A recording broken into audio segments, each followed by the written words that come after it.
ഇന്ന് നമുക്ക് പപ്പടത്തീയലുണ്ടാക്കാം.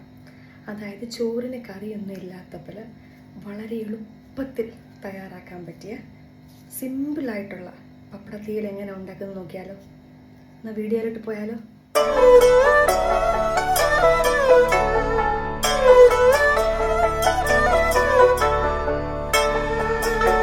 പപ്പട എണ്ണയിലേക്കിട്ട് വറുത്ത് കോരിയെടുക്കുക. സൈസ് ഷേപ്പ് ഒന്നും ആരും നോക്കണ്ട കേട്ടോ. ആവശ്യമായ അതൊരു ചെറിയ രൂപത്തിൽ ചെറിയതായിട്ട് ഒന്ന് വറുത്തെടുക്കുക. നമ്മുടെ തേങ്ങ ഒന്ന് ചെറുതായിട്ട് ഫ്രൈ ആയി വരുന്ന സമയം കൊണ്ട് ഇതിലേക്ക് 3 ചെറുതായി അരിഞ്ഞ കുഞ്ഞുള്ളി, 2 വറ്റൽമുളക്, സ്വല്പം പെരിഞ്ജീരകം, കുറച്ച് മല്ലിപ്പൊടിയും ഇട്ട് നല്ലതായി ഒന്ന് ഫ്രൈ ചെയ്തെടുക്കാം. ഈ തേങ്ങ ഒന്ന് ചുവപ്പ് വറുത്തെടുത്ത് നമുക്കൊന്ന് മിക്സിയിൽ നല്ലതായി അരച്ചെടുക്കാം കേട്ടോ. ഓക്കെ, കഴിയുമ്പോൾ ഇതിലേക്ക് ഓയിൽ ഒന്ന് ചൂടായി കഴിയുമ്പോൾ അതിലേക്ക് കടുക് ഇട്ട് കൊടുത്തൊന്ന് കടുക് പൊട്ടട്ടെ. ഈ സമയം കൊണ്ട് നമുക്കിതിലേക്ക്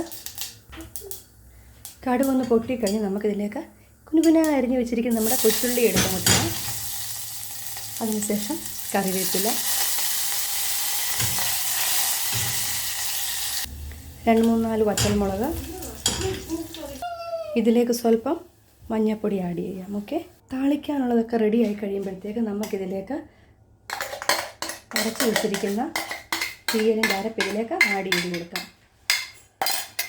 അരപ്പൊന്ന് ചെറുതായി മൂത്ത് വരുന്ന സമയം കൊണ്ട് സ്വല്പം വെള്ളം, സ്വല്പമല്ല ആവശ്യത്തിന് വെള്ളം ഇതിലേക്ക് ചേർത്ത് ആഡ് ചെയ്ത് കൊടുക്കാം.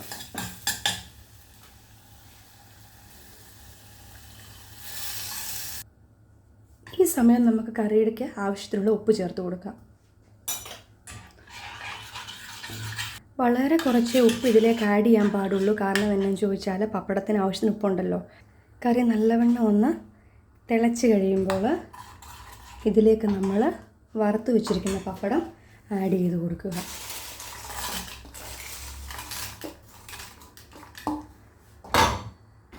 കറിയിലേക്ക് ആഡ് ചെയ്ത് കഴിഞ്ഞതിന് ശേഷം ഒരു നല്ല തിള വന്നോട്ട് അതിനുശേഷം നമുക്ക് ഈ കറി ഓഫ് ചെയ്യാവുന്നതാണ്. വേണമെങ്കിൽ ഒരു ഇച്ചിരി പുളി കൂടെ ആഡ് ചെയ്താൽ നമുക്ക് സാധാരണ തീയലിനൊക്കെ ഒരു പുളി വരുമ്പോൾ ഒരു പ്രത്യേക ടേസ്റ്റ് അല്ലേ. അതപ്പോൾ അവരവരുടെ ഇഷ്ടം കേട്ടോ. അപ്പം നമുക്ക് നോക്കിയാലോ. കുറച്ച് കുത്തരി ചോറെടുത്ത് നമ്മൾ നമ്മുടെ പപ്പടക്കറി അങ്ങോട്ട് ആവശ്യത്തിന് ഒഴിച്ചു കൊടുത്ത് ഓക്കെ, നമുക്ക് നമ്മുടെ ഈ കറി ഒന്ന് കഴിച്ചാലോ.